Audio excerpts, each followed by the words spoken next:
Hi hello everyone అందరూ ఎలా ఉన్నారు? బాగున్నారా? మేమైతే చాలా బాగున్నాం. మీరు ఎలా ఉన్నారో కామెంట్ చేసేయండి. కనుమ రోజు మార్నింగ్ అయితే మా అమ్మ వాళ్ళ ఇంటికి వెళ్ళాము. యాక్చువల్‌గా నా పెళ్ళైన నుంచి ప్రతి సంవత్సరం కూడా మా అమ్మ వాళ్ళ ఇంటికి వెళ్ళాలంటే సంక్రాంతి రోజు ఈవినింగ్ వెళ్ళేవాళ్ళం. బట్ ఈ సంవత్సరం మా ఊర్లో సంక్రాంతి సంబరాలు సెలబ్రేట్ చేసుకున్నాం కాబట్టి, సంక్రాంతి రోజు కూడా యాక్టివిటీస్ పెట్టుకున్నాం కాబట్టి, కనుమ రోజు ఉదయం అయితే వెళ్ళాము. కనుమ రోజు మార్నింగ్ అంతా కూడా ఇంకా కనుమ అంటే ఏంటి కక్క ముక్క తింటాం కదా! అదంతా అయిపోయిన తర్వాత ఈవినింగ్ అయితే మేమందరం కలిసి కొన్ని గేమ్స్ అయితే ఆడుకున్నాము. ఫస్ట్ అయితే ఖోఖో ఆడాము. ఖోఖో ఆడేసిన తర్వాత ఇంకా టగ్ ఆఫ్ వార్ అయితే మొదలుపెట్టాము. వీళ్ళందరూ మా సిస్టర్సే. చూడండి మేమందరం ఒక టీము. నెక్స్ట్ ఎనదర్ టీమ్ కూడా మా సిస్టర్సే వీళ్ళందరూ కూడాను. ఈ టీమ్స్ ఎలా వచ్చినాయంటే నేను మా చెల్లి ఆపోజిట్ టీమ్స్. నా ముందు అక్క ఉంది కదా! వాళ్ళ చెల్లి ఆపోజిట్ టీమ్స్.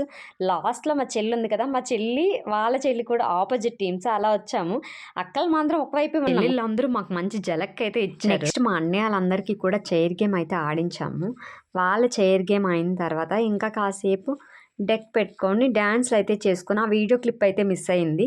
ఆ డాన్సులు చేసుకొని ఆ రోజైతే ఎండ్ అయిపోయింది. నెక్స్ట్ డే ఈవినింగ్ అయితే మాకు దగ్గరలో గడ్డికంచడం జాతర అనేది ఈ పండగ టైంలో జరుగుతుంది. మేము కూడా ప్రతి సంవత్సరం ఆ జాతరకి మిస్ అవ్వకుండా వెళ్తాం. అలానే ఈ ఇయర్ కూడా ఆ జాతరకైతే వెళ్ళాము. వెళ్ళిన నుంచి వచ్చినంత వరకు కోయ్ కోయ్ కోడిని కోయ్ ఈ డైలాగ్ మాత్రం మిస్ కాకుండా ఉన్నాం. మేమందరం ఇలా ఎంజాయ్ చేస్తూ వెళ్ళటానికి ఫస్ట్ రీజన్ ఎవరు అంటే మా అన్నయ్య అనమాట.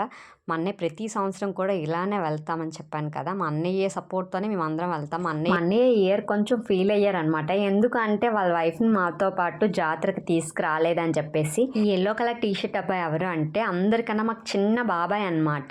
మా అన్నయ్యకి కూడా చిన్న బాబాయే. అంటే ఇంకా చూడండి ఎంత చిన్న బాబాయ్, మాకు చిన్న బాబాయ్ ఉన్నాడని చెప్పుకుంటున్నాం అనమాట. తర్వాత వాళ్ళందరూ అక్కడే ఉండి జాతర అయితే చూస్తున్నారు. నేను నాతో పాటు ఇంకా ఇద్దరు సిస్టర్స్ అయితే మేము ముగ్గురం కూడా టెంపుల్కి వెళ్ళి దేవుడి దర్శనం చేసుకుందామని చెప్పేసి వెళ్ళాము. క్లౌడ్ అయితే కొంచెం ఎక్కువగానే ఉంది. ఒక హాఫ్ అన్ అవర్ అలా టైం పట్టింది. పండగ టైంలో ప్రతి సంవత్సరం కూడా శ్రీ శ్రీ పైడితల్లి అమ్మవారిని ఖచ్చితంగా దర్శించుకుంటాము. ఇంకా ఆ దర్శనం అయిన తర్వాత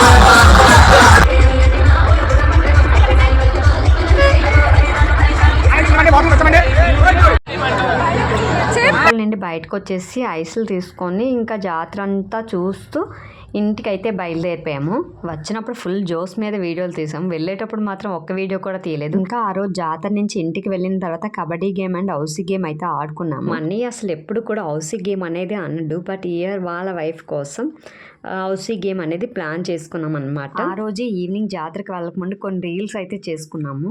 ఆ రీల్స్ ఆల్రెడీ షార్ట్స్లో అప్లోడ్ చేశాను. ఒకసారి చూసేయండి. మేము మా అమ్మ వాళ్ళ ఊర్లో ఎలా ఎంజాయ్ చేసామో చూసారు కదా. మీరు మీ అమ్మ వాళ్ళ ఇంట్లో పండగకి వెళ్ళేటప్పుడు ఎలా ఎంజాయ్ చేస్తారో కామెంట్ చేసేయండి. Bye bye.